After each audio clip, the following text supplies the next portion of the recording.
My name is JD Bradley, and I've had a hell of a life that's given me a unique perspective and crazy stories that I share here. Chris the Ninja.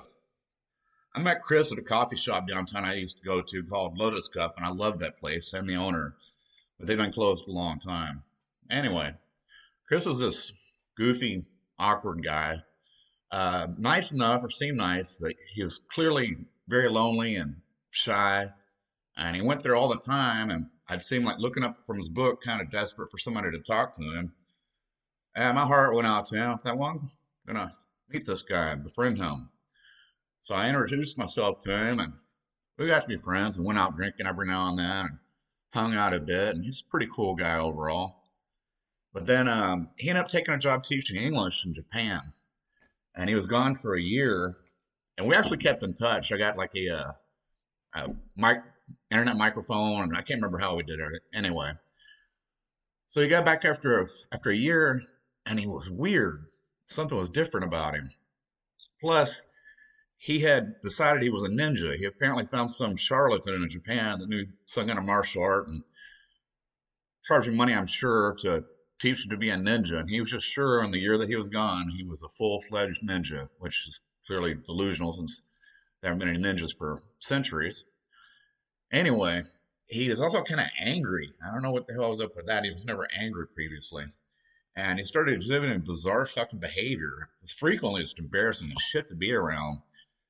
But I was really patient with him. One Sunday afternoon, I had some people over my house, and we were drinking beer. It was like 5 or 6 women and 3 or 4 dudes, which is, a good ratio. And they're all pretty. And Chris called and asked if he'd come over. And I was like, sure, man, come on over. And I keep a heavy bag in my briefway where we're drinking. And, I like to work it every now and then. It's good for you, good workout. Plus, keeps you able to punch real hard if you need to. So anyway, Chris comes over and we're drinking. And he doesn't get a beer or anything. He's looking at me real ugly. He suddenly starts kicking the shit out of this fucking heavy bag. With his leg, kicks. And look at him like ugly. And this girl leans in and is like, how's wrong with that guy? I was like, Chris, what the fuck you doing, man? And he looks at me ugly and he's kicking this heavy bag. And I was like, you know what, Chris, you need to go home, man. And he left all pissed off. That's pretty fucking weird. Said he was a weird dude. And there are a number of experiences like this I had with the guy. Here's another one. I was on my way to Party Place Cabaret Titty Bar, my favorite titty bar to this day, always has been. I've been going there for 21 years.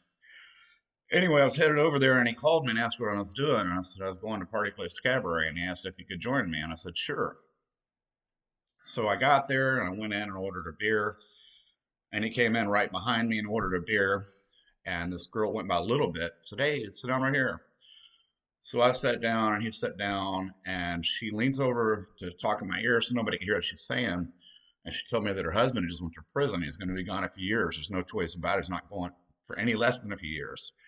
And she said she wasn't going to leave him, but she had needs she needed taken care of, and asked me if I would accommodate her until he got back, no strings attached. And that's a pretty ideal situation, and she was an attractive woman, so I was pretty happy. But before I could answer her, Chris, he was substantially more drunk than I realized. He screamed at her, I want to ask you something. Do you like dick? And she's like, what the fuck? And he said, do you like dick? And he stood up and he's pointing going, do you like dick? Woman, do you like dick? And I said, Chris, quit your fucking bullshit, man. And he's like, I want to know if she likes dick. About this time, the owner of the bar, who's also a friend of mine, comes over and says, the fuck kind of dude is this you have in here with you in my bar? What the fuck? And I said, Chris, get the fuck out of here, dude, you fucking moron. I was getting pretty tired of this bizarre behavior. And these are just 2 examples of many, many, many bizarre episodes. So anyway, told him to get the fuck out of there, and he leaves all pissed off again. So then I try to talk a little bit, and she's like, I changed my mind. Like, thanks, Chris, you fucking asshole. So anyway, I had enough of this bullshit, and ran into him in another coffee shop that we both frequented, because Lotus Cup had been closed by then. And I told him, hey man, we can't be friends anymore. And he's like, what? I'm like, yeah, I'm sick of your bullshit behavior, man. You're fucking embarrassing to be around most of the damn time. We're not friends. Like, I wish you the best. I wish no ill will on you, but we're not friends. And he said, well, I can change. I said, what? He said, man, I didn't appreciate you enough. I can treat you better. I can change. And that's what it occurred to me. We're breaking up. We're two adult heterosexual men and we're breaking up. Like, what the fuck? I'm like, no, dude, that's it.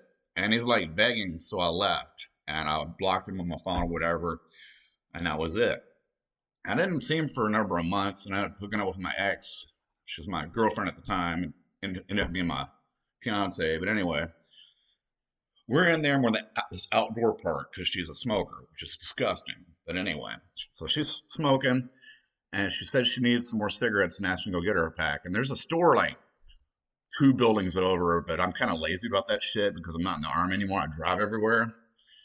And Chris was there and I didn't know it. So I went out and I got in my car and I drove off. And he saw me leave and he seen that I've been talking to her. So he went out there and, well, I'm going to tell you from her description. So I drive back up and he saw me pull up. And so he left and I guess he hid in the men's room. And there was a gate that you can see through and everything, but it had a chain around it, so nobody could go in or out.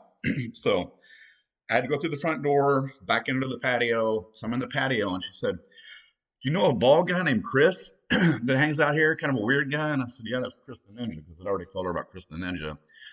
And she said, "Well, as soon as you pulled out, he came out here and asked me how I know you, and I told him that I'm your girlfriend, and he told me next time he sees you, he's going to beat your ass."